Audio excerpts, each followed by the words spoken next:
So do we want to get started? Yeah, it looks like people have slowly stopped running in, so I say go ahead and start whenever you're ready, Jake. Okay. Were we waiting for Steve? Was he joining at the beginning or is he joining later on? Is he here? I am I not would go sure. ahead and get started. I'm not sure. Oh, yeah. There he is. Hey, Coral. Sorry, Steve, what did you say, sir? No, I said I'm on. All right, perfect. Do you Just want... I'm sorry, Jacob. Just want to say a quick thank you to you and Andrea for being willing to do this evening and leading us through this, and Carl and Mackenzie as well for the support. I just appreciate you guys taking the time. Of course, I appreciate it. Yep, Awesome. Thank you. So welcome, everyone. We are so glad to have you here tonight.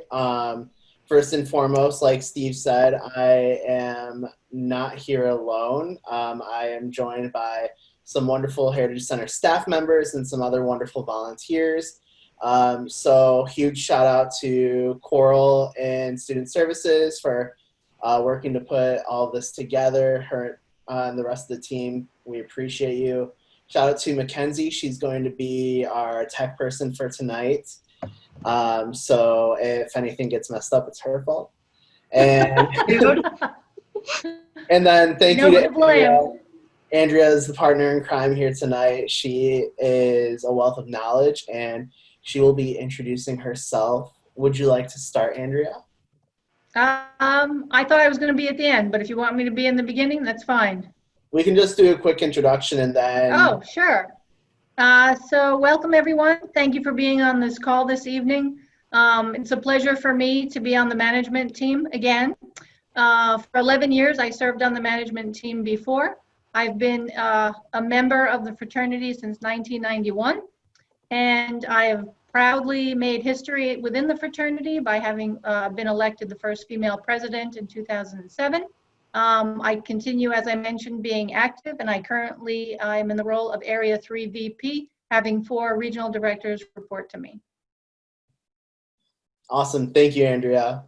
Excited to have you here tonight as well. My name is Jacob. I am the regional director for the Valley Crossroads region. So that's pretty much all of Ohio except for one school, and then all of Indiana except for one school. I pretty much just get mostly everything here. I've been in the fraternity since the fall of 2011, and I've been in this role for a little over a year and a half now, so still trying to figure it out, but got my feet pretty wet. But the reason we are here tonight is we're going to talk a little bit more about the vice president membership role. A lot of you have probably already read through a lot of the basics on what it means to be a VPM. So we're going to kind of cover a little bit of those, but I want to leave a lot of the time for you to be able to ask questions. I want you to walk into the fall semester feeling confident and ready to execute your role. So however we can support you in that, we're here. So starting off, the vice president of membership, they watch over a lot of recruitment. So being the VPM, your role sometimes is going to involve making sure that recruitment happens. I know that there are some chapters that have their own specific recruitment chair, but you're kind of the eye in the sky, the manager that helps to make sure all of that happens. And it's really important to know in this virtual climate that we're in, that recruitment is a group effort. Recruitment isn't just on the executive board. Recruitment isn't on just the chairs or the committee members, but it's from your oldest member to that new brother that just got initiated. Everyone has the ability to recruit and talk about the great things that is AK Psi.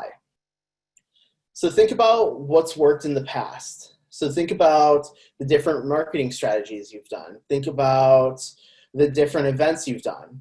How can we adjust that and make that a more virtual and kind of collaborative experience? Even though we kind of can't see each other in person, we have to stay 6 feet apart. Think about these things that have worked in the past and think about how you can kind of expand that into this new climate. Recruitment isn't just 2 or 3 weeks at the start of college, at the start of your semester. It's 365 days. Some of the best brothers I've met were brothers that we started talking to outside of recruitment season. You will find so many people who will notice your letters, who will notice you tabling, who will notice you just walking around in your business school building. And they'll see that and they'll be like, what is this all about? And then you can start to talk to them and build that interest right there. You don't have to say, hey, I can't tell you about this until spring semester when recruitment's again, but let me start telling you about it now. Let me introduce you to some of the other brothers. What I found that works with recruitment is when you give them multiple touch points, when you make them feel like they have that relationship or connection, they want to stay. They want to stick around. And then don't forget to solicit ideas from your chapter. So you're not all knowing, I'm not all knowing. Let's work together, figure out what's going to work the best. And then we figure it out later on. Maybe that didn't work perfectly. Let's adjust for the next time. So these are some really important strategies that are going to work, and I'm excited to hear toward the end what strategies have been working for you or what strategies you're thinking about putting into place. So let's move on to pledge education. So you've gone through recruitment, you've got a pledge class. What's next? We first need to kind of step back a couple steps, and we need to do some planning. So pledge education is going to be super important, and the first thing that you should be doing is reviewing the facilitator guide. Look at the facilitator guide and see what you can actually do. So read through that. There are going to be some great instructions that are going to tell you, hey, here are the stipulations, things you kind of have to stick between. And then from there, you get to choose some more yourself. You get to decide on the program length. You get to decide on the different electives, interview options. You learn all of that through the facilitator guide. So make sure you read that first, and then you can start to build for what your chapter is looking for and what they think will be best. After that, you're going to complete the program syllabus. You may have been getting a lot of emails from the Heritage Center lately if you have not submitted your syllabus yet. So this is going to be super important. That way we know what you're planning. We want to make sure that you stay safe. We want to make sure that your new pledge class stays safe. When we know what kind of pledge program you're building, we can help you before it even starts to make sure it is the best program possible and is the safest program possible. And then after that, there's facilitating the educational modules. So Steve kind of walked through this a little bit, but LearnTrack on our AKSI website, you can start using that to go through and have those modules all done virtually. So that takes one step away that you don't really have to worry about. You just go make sure that your pledge has gone through and done those LearnTrack modules, and then you're good to go.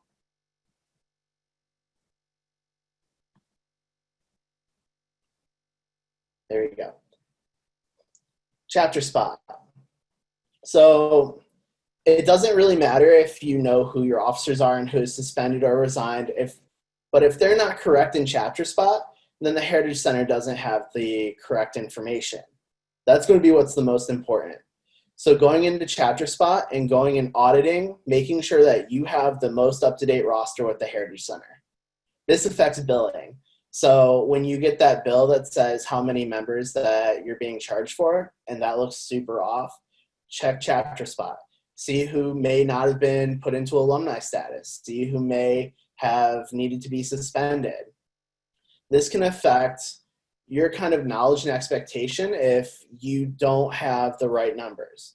If you're looking at one set of numbers and then Heritage Center is looking at a different set, it kind of gets all jumbled up. So go ahead, check out ChapterSpot. It's one of my favorite tools that we have here in AKSI. You just go into my AKSI community, click ChapterSpot or chapterspot.com, log in with the email you have on file with AKSI. So the important thing to know is that only the 7 core officers have access to the ChapterSpot kind of administrative side. So you want to make sure that everyone has the correct permissions, make sure everyone is correct and accurate. If you're not sure, contact your educational resource coordinator, contact the Heritage Center. We will make sure that everything is up to date for you. Hey, Jake, I'm going to chime in real quick here. We got a question in the chat. Brianna asked if you can check the pledge's progress on the modules, because in the past they could not.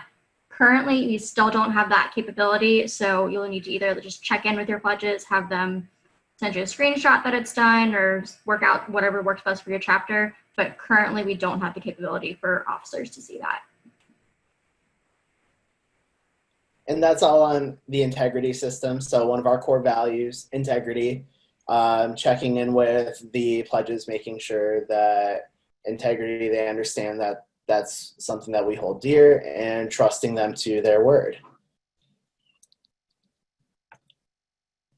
So moving back along, you are getting ready to recruit. Let's talk about reporting pledges and initiates. So the first thing that you can do is by using ChapterSpot, you can actually create a campaign. So creating this campaign allows you to really say, hey, my recruitment cycle is now in effect. This campaign you can go through, you can edit, you can create a form, however you want to do it. You can make it super easy. Really what I'm encouraging you to do is that anyone that you have an interaction with during recruitment, whether they show up once, twice, 3 times, put them into this campaign. When you upload prospects, you don't have to say that every single person moves ahead and is moving through to get inducted into AK Size a pledge. But what this does do is, in the future, when you have a future recruitment, ChapterSpot's still going to notice that, hey, you had some people from this last kind of prospects list. Do you want to contact them again?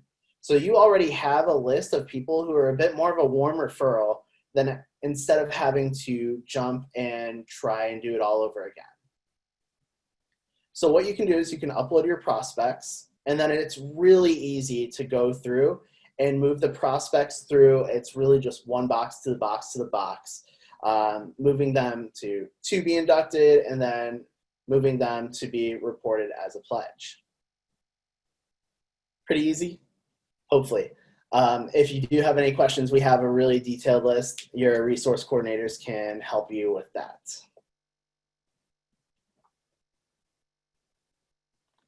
And then let's talk about the other side of membership. So sometimes there are going to be suspensions. Sometimes you will have different status changes that you need to kind of enact. So let's talk about the 2 different types of suspension. There is suspended for non-attendance and suspended for financial. So starting with suspended for non-attendance, you can see that if a brother has 3 unexcused absences per semester, or 2 per quarter, depending on what your school does, then you are able to put this brother up for suspension. What's super important here is having reinstatement terms if you're suspending a brother. The Heritage Center will not accept any suspensions without reinstatement terms. What this means is that in the future, let's say the brother, couple semesters down the line, decides that they want to come back, we have specific terms that are in place so that we can see what they need to do in order to become a fully fledged brother again. Note that there shouldn't be any fines or fees. It shouldn't include anything that's mandatory like attendance at closed chapter events, because suspended means that you lose your rights as a brother. They should not include future attendance or 100% attendance. That's a little bit too much to expect from someone. And then it should not include a chapter or e-board vote. What you're doing is you're creating reinstatement terms that as soon as they complete them, it's done, it's over with. You do not need to vote on this person again. So this is an automatic reinstatement and it's a clean slate. For financial, to be suspended, they have to be 30 days past due. So you make your date that your dues are due. If they're 30 days past that date, then they can be suspended. And the reinstatement terms are simple. Pay the amount they owe. No extra fines or fees. There shouldn't be any finance fees or anything like that. They just need to pay what they owe. And then they're automatically reinstated.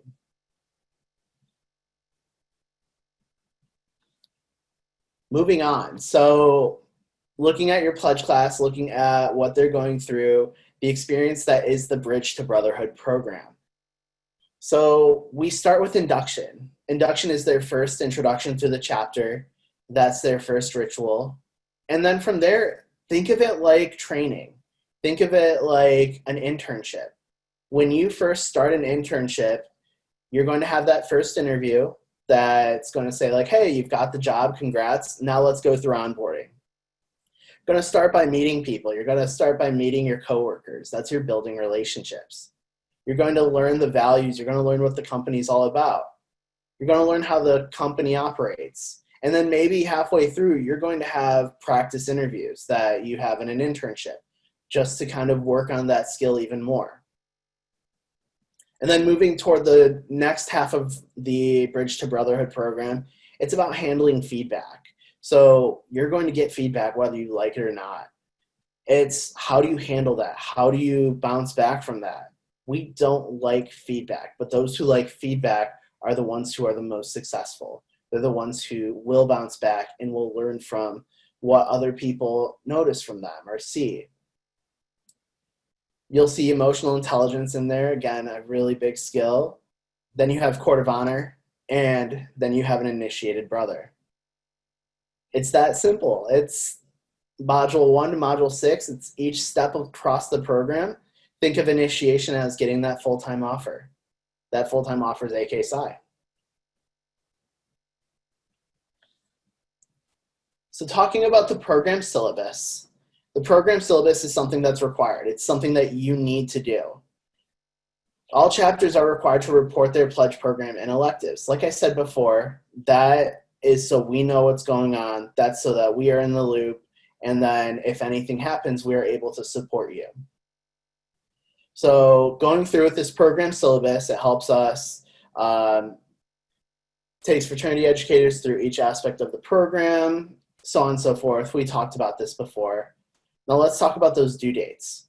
May 15th for the fall program syllabus, and then it was extended for the fall, and then November 15th for the spring. We want you to plan these ahead of time so that way we're not waiting until January or February to finalize those decisions. Quarter schools, yours will be May 15th for the fall, November 15th for the winter, and then February 15th for the spring. And then if a quarter school is not conducting either a winter or spring program, it just has to be noted in the chapter success plan.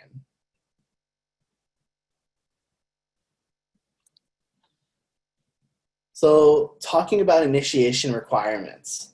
So the requirements that are kind of laid out in the Bridge to Brotherhood, it's attending the educational modules, completing a personal development plan. So being able to goal set, coming up with what your goals are for the program and for the future. Creating a resume. Resume is important. We may not always have a resume when we walk into AK Psi, but we sure do have one when we're walking out. Conducting an informational interview. So trying to figure out maybe what kind of major am I interested in, meet someone from the field. Completing the midterm interview, mid-court is the ritual, so doing that midterm interview. Completing all chapter added electives, so any electives that you as a chapter decide you want to do in correspondence with the Bridge program. Delivering the Court of Honor presentation, so the presentation that's held at Court of Honor, usually a group style format presentation. You see that a lot in interviews, internships, so on and so forth. Passing the fraternal exam with at least a 76%. That 76% is all you need. And then reciting the anthem and creed to a member of the Pledge Education Committee. And that's how you get initiated. And then let's talk about improvement plans. So throughout the process, this is a learning process. We are not going to walk into AK Psi as a pledge and be perfect. But there are sometimes things that we notice that we want to be able to address to make sure that a pledge can perform according to the expectations. So if they exhibit behavior that's not tolerated, that's where a pledge improvement plan can be a really good stepping stone. So it's a consistent template to address performance or behavioral gaps. You note the behavior that they're showing or demonstrating. And then you should also follow some specific guidelines when creating these plans. So usually it's everything laid out. You want to follow a consistent format so it's not different with each pledge. With this template, you're going to address the performance or behavior gaps. You're going to address maybe what you'd want to see to have them improve. And then you're going to give them a deadline or a goal to meet that final improvement. Make sure that goal is attainable, again, using SMART goals. So think of it in that respect. I'm not going to give you a day to just kind of get your whole act together. So make sure you're giving them enough time to be able to follow through with this plan. Have it reviewed by your chapter advisor. Get your chapter advisor involved in the process so that you have just one more step or one more person that can see what you're doing and support you. And then the resource that we have, I believe it's in the Bridge Facilitator Guide, correct, Mackenzie? Perfect. It's based off SHRM Performance Improvement Plan. So SHRM is the Society for Human Resource Management. That's a professional HR organization. We're not just creating something random for you. We're taking something that's already been vetted by professionals.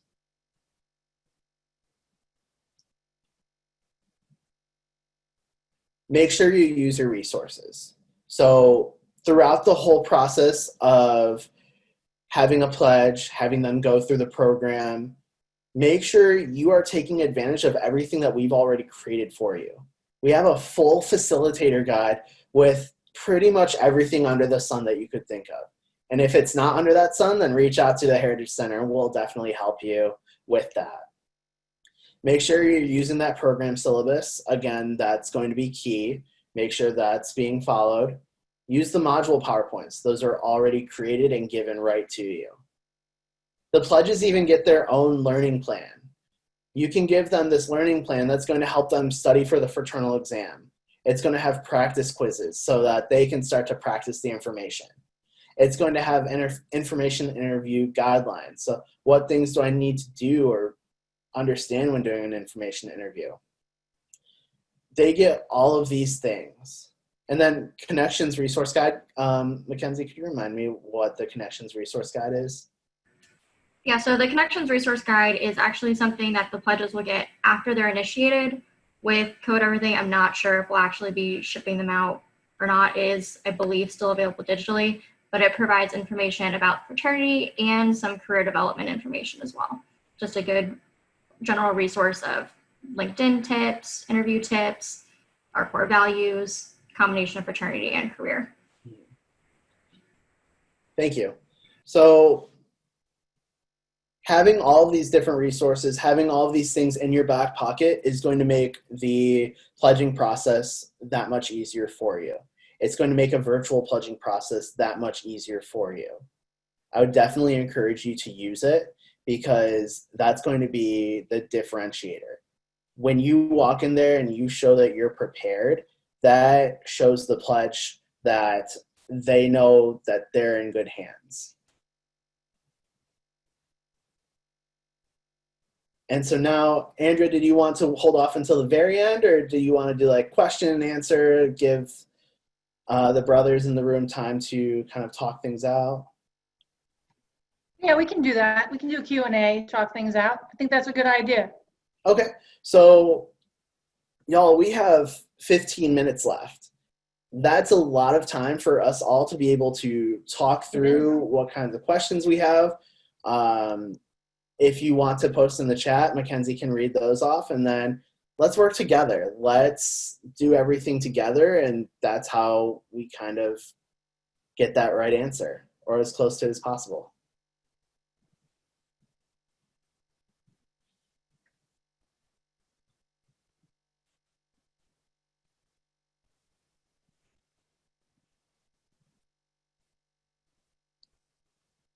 I also noted if you do want to go ahead and ask a question verbally, go ahead and use that raise hand feature and we can unmute you so you can ask your question.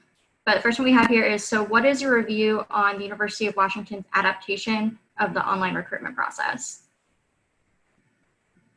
So I know that the University of Washington did their town hall of sorts about the online, how they did online recruitment. So what is your guys' kind of feedback about that?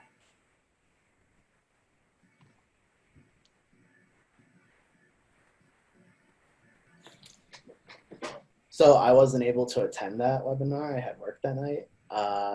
Coral, would you have Yes. anything? Thank you. Andrew, did you watch it by No. chance? So it went I think they did a really great job. I would say my biggest advice if you're going off of what they did is definitely make changes that you need based on your chapter.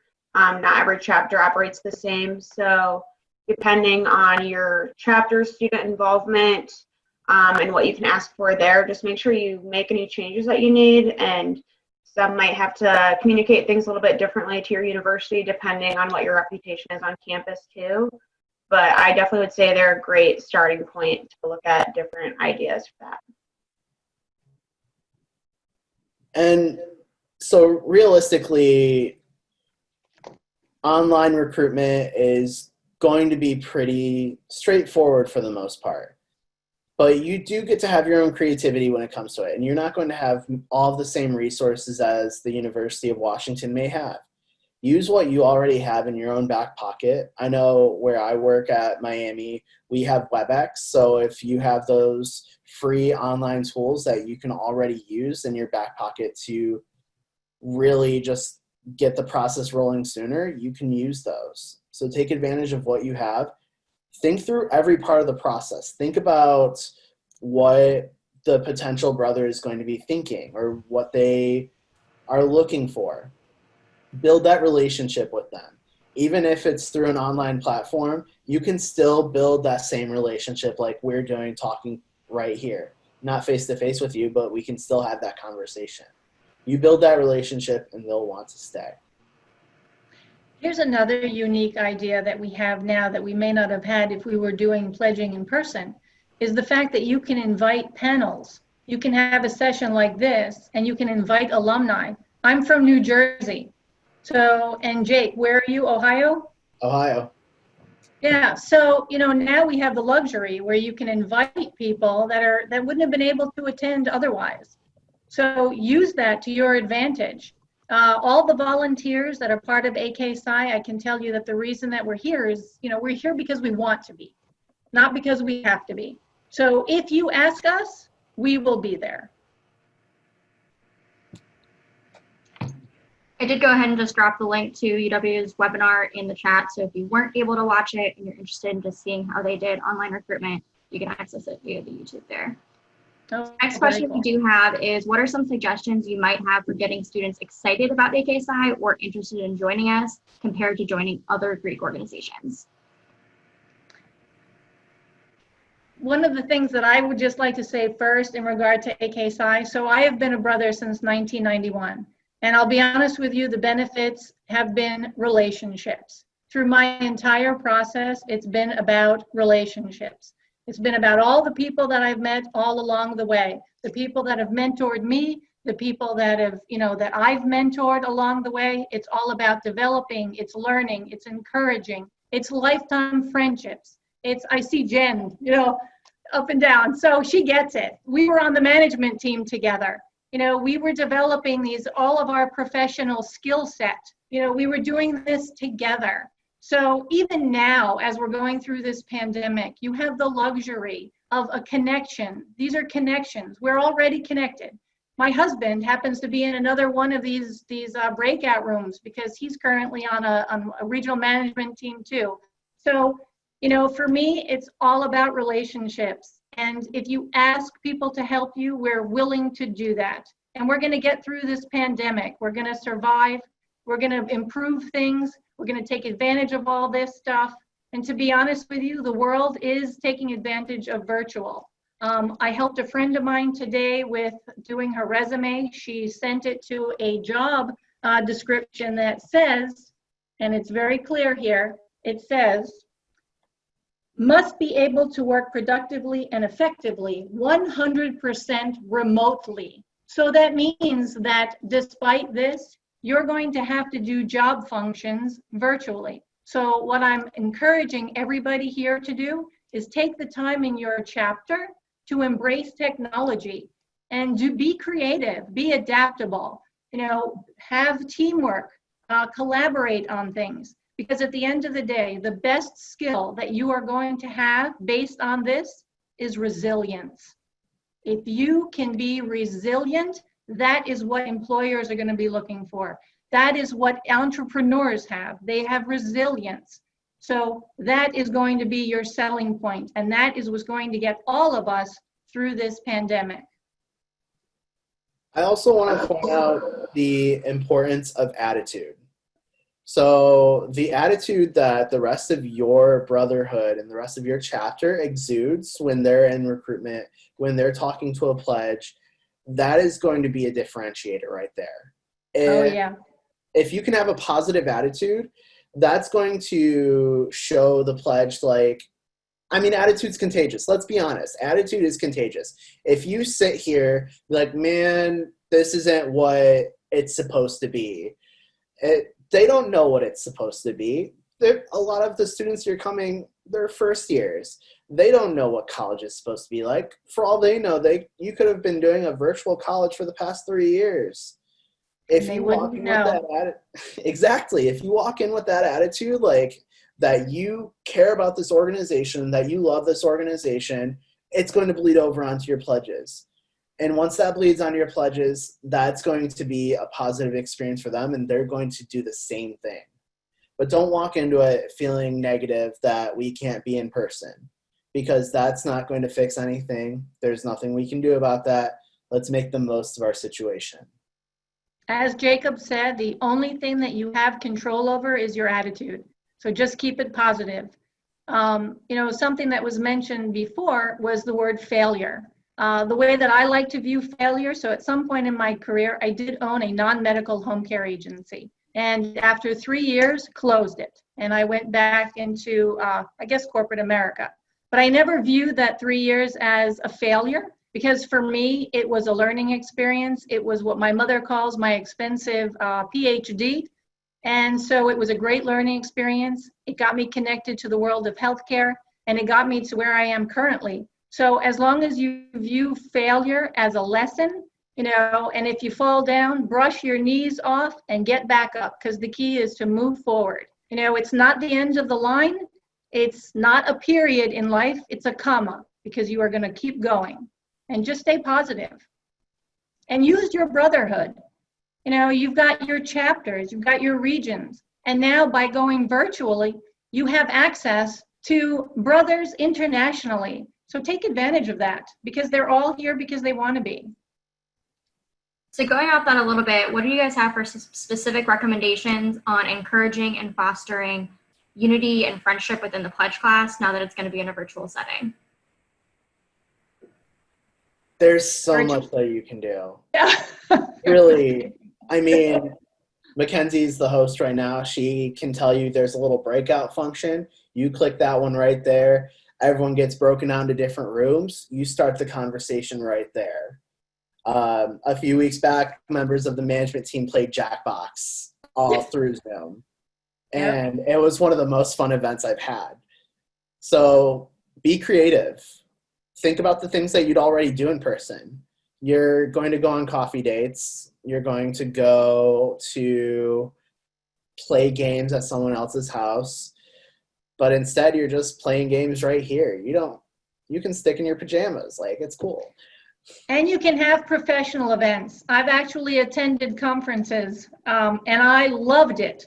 They started on time. I didn't have to commute anywhere. They gave out, they had breakout sessions. They had keynote speakers. So you really can be creative in this environment. And one of the things that I find funny is over the last year, I've seen the faces of the Heritage Center staff and my management team more often than over the last year when we met once during the year. So I love this.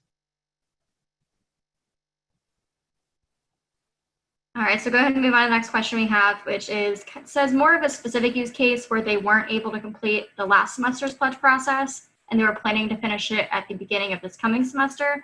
So what is your advice for those who are currently kind of mid-process and some of the pledges might not be coming back to school?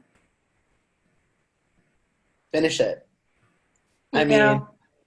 We are encouraging this virtual environment for a reason. I know the goal ideally was to be back in person to finish these things, but these goals kind of change. do what you can to make that experience still the best pledging experience that those brothers can have.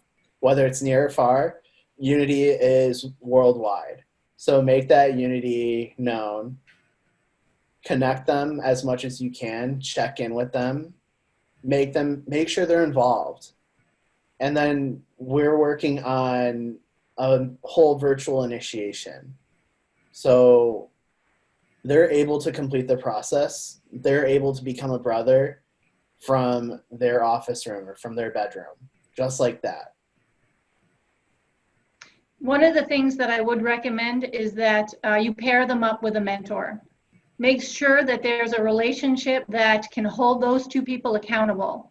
So that way you'll know that you're staying in contact and that you're engaging that person, because sometimes the one-on-one relationship is so crucial, it's so vital, and it makes it easier to then participate when the group is larger.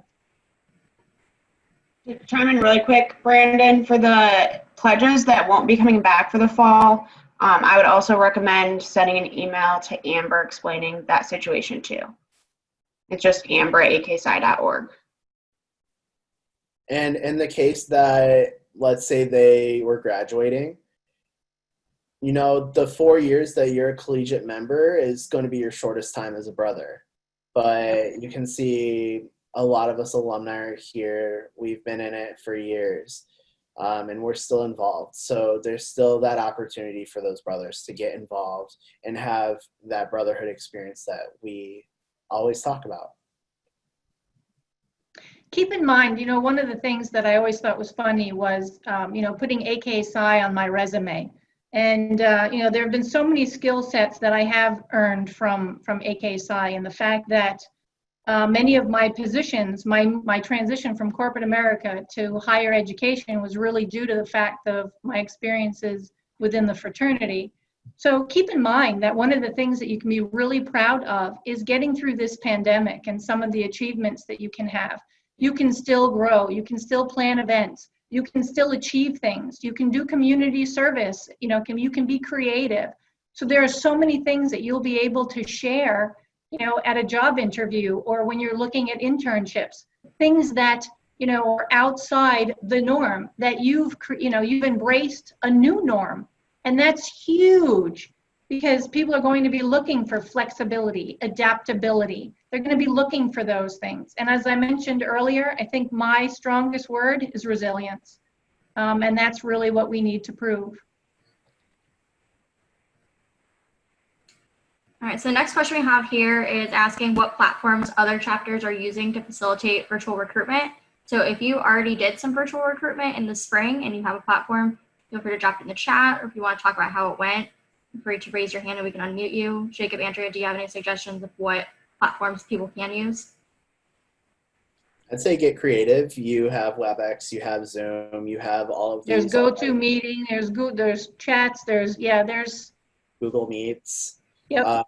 Use whatever your college has for the kind of large scale, but also think about the small scale. Think about those one-on-one relationships that you have and that you build during recruitment. So let's say you want to connect each brother with a pledge, and then that brother is now in charge of talking to that pledge, building that relationship, inviting them out to new events. That is a way that that connection can be built right there, and it doesn't involve a platform other than having a phone, email, the like. Yeah. What's everyone else using?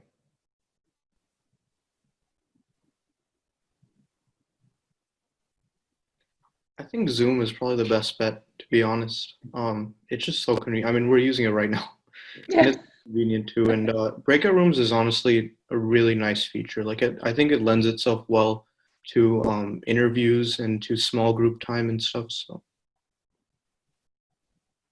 Have fun with it. Do the backgrounds. Put it in a random background.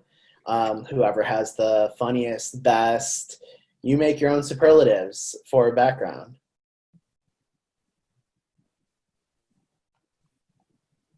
What's everyone else using? Yeah, make certain that you're having fun.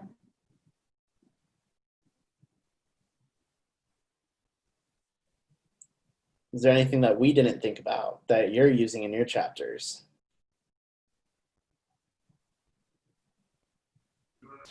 Hi, I'm actually the person who asked that question because I was curious what other people were doing, but currently we're looking into a platform called Remo, which seems to be you're able to do a little bit more than you can with Zoom and might be better for our process, specifically like going from you can kind of go from like table to table and talk to different people like that. And so I don't know if that could help anybody else. We're still like looking into that a little bit, but that's what we're thinking right now. Is that a free platform? It actually, there is a cost, but it isn't Minimal? super expensive. So we're trying to look into our budget to kind of see if we can use that with like some of the other things that we won't be able to do this semester and some of the other areas where we usually would have used more money in the budget, but now we're not. That's a So good it's not a idea. huge cost though. That's ironic that you say that, as I literally just got an email today promoting Remo. It looks like it's actually more used for like bigger conferences and conventions with the like moving from table to table. But that's a great use case that if it's feasible for your chapter to purchase, it might be great for recruitment as well. Awesome. Maybe Thanks for sharing that. Maybe if anyone has access to VR software, VR is really up and coming. And if you have someone who really knows how to work like a VR chat and kind of can create that open space, I know for some universities, they were using that to have graduation. So you could log in right from your computer. You don't need a VR system. And you could go and be in kind of like a virtual space of what would it look like if you were in the business building talking to each other like that right now. Creativity. Going off of what you said about the virtual, that reminded me, my mom a long time ago, at her college, they wanted them to meet in Second World, so they would actually have meetings in like a meeting room in like, or Second Life, sorry, that platform is Second Life. So that's something. And then a summer class I had this summer is actually looking into Microsoft Teams, which I'm not a big fan of, but there's another option as well. Thanks for sharing that one. It sounds like everyone's getting creative here. The one thing to be important, really make sure you're cognizant of, is that if you're trying to recruit someone, you want to make it as easy for them to log into your platform as possible. So make sure you're taking that into consideration. Make sure they don't have to hop through too many hoops.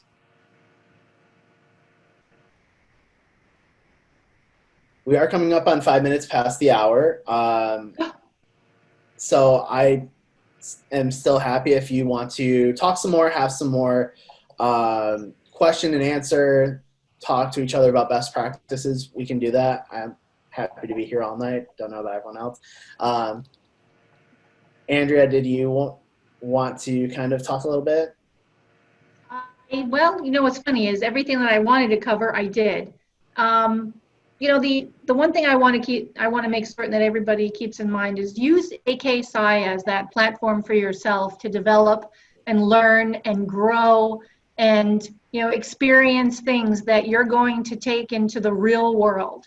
Whether you become an entrepreneur or whether you go into corporate America or whether you go, you know, work at a nonprofit, it doesn't matter where you go or what you do, you take these skill sets with you. They're transferable skills. So if you embrace technology and you do things out of the box, those are the things that you're going to be able to carry with you wherever you go, no matter where you go. And the brotherhood, please, like Jake said before, this isn't just 4 years. You know, if you embrace it as an alumnus, this is something that you can carry through your entire life. And there are lifetime relationships. You're growing and developing always. And, you know, I've reinvented myself a number of times in my career. So I've worked in corporate America. I've worked for nonprofit. I've worked in higher ed. I've owned my own business. And each time it's been the brotherhood where I've learned and I've grown and I've taken those transferable skills and just moved it somewhere else. And each time, I think the key was resilience and a positive attitude. You know what? And those are the things that are going to get you through this pandemic. And don't be afraid to ask for help. We don't know all the answers. Everybody here is learning as we go too.